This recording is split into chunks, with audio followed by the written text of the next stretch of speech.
याचा निषेधच केला पाहिजे आणि जे ह्या वळणावर जात आहेत त्यांना योग्य शासन झालंच पाहिजे, त्यात काही प्रश्न येत नाही आणि लवकरात लवकर झालं पाहिजे। अजूनही अटक त्यांना होत नाही आहे, त्या ठिकाणी नागपूरचे पोलीस देखील त्यांना सपोर्ट करतायत का काय, अशा अनेक जण आता शंका उपस्थित करू लागलेले आहेत।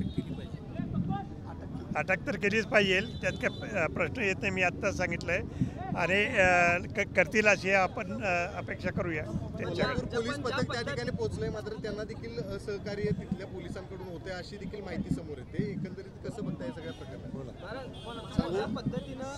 शिवाजी महाराजांच्या बद्दलची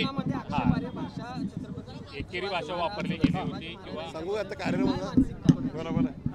महाराष्ट्रामध्ये छत्रपती शिवाजी महाराजांचा ज्या पद्धतीनं अवमान होत आहे, महाराष्ट्रामध्ये हे सरकार आल्यानंतर आज इंद्रजित सावंत सारख्या इतिहास संशोधकांना यावर फोनवरनं कोरडकर धमकी देतात, त्याबद्दल मुख्यमंत्री फोन करून जिल्हा पोलीस प्रमुखांना सांगतात की ताबडतोब याबद्दल योग्य ती कारवाई करावी। आज जर तुम्ही बघितलं तर अद्याप त्यांना अटक झालेली नाही आहे। आम्ही या ठिकाणी हा कोल्हापूर नाही आहे, हा संपूर्ण महाराष्ट्राचा आणि संपूर्ण देशाचा प्रश्न आहे, म्हणून या ठिकाणी आम्ही मागणी करत आहोत की देवेंद्र फडणवीस मुख्यमंत्री यांनी ताबडतोब त्यांना अटक करावी।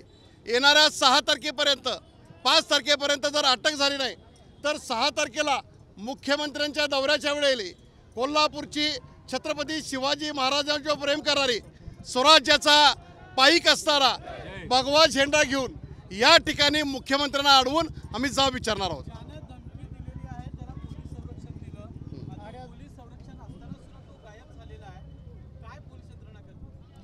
याच्यामध्ये याचंही उत्तर महाराष्ट्राचे मुख्यमंत्र्यांनी गृहमंत्र्यांनी दिलं पाहिजे। ज्याला तुम्ही पोलीस संरक्षण देता, ज्याच्या विरुद्ध कोल्हापूर नाही महाराष्ट्रामध्ये छत्रपती शिवाजी महाराजांच्यावर प्रेम करणारी जनता त्याला अटक करा अशी मागणी करत असताना तो निघून जातो, याचा अर्थ त्याच्या जे जाणं आहे त्याचं बाजूला होणं आहे, याला सरकार समर्थन करते असा आमचा त्यांच्यावर आरोप आहे। म्हणून सरकारनं छत्रपती शिवाजी महाराजांच्यावर त्यांच्या विचारावर घाला घालणाऱ्या लोकांचा योग्य तो निर्णय घेतला पाहिजे। कोल्हापूरमध्ये आज हा वनवा कोल्हापूर नाही तर महाराष्ट्रामध्ये पेटलेला आहे। एक मुख्यमंत्री साहेब लक्षात ठेवा, एकदा कोल्हापूरनं डोक्यात घेतलं तर महाराष्ट्र डोक्यात घेतो। त्यामुळं 6 तारखेपर्यंत तुम्ही जर हा कारवाई नाही केली तर 6 तारखेला आम्ही कोल्हापुरामध्ये तुम्हाला अडवू।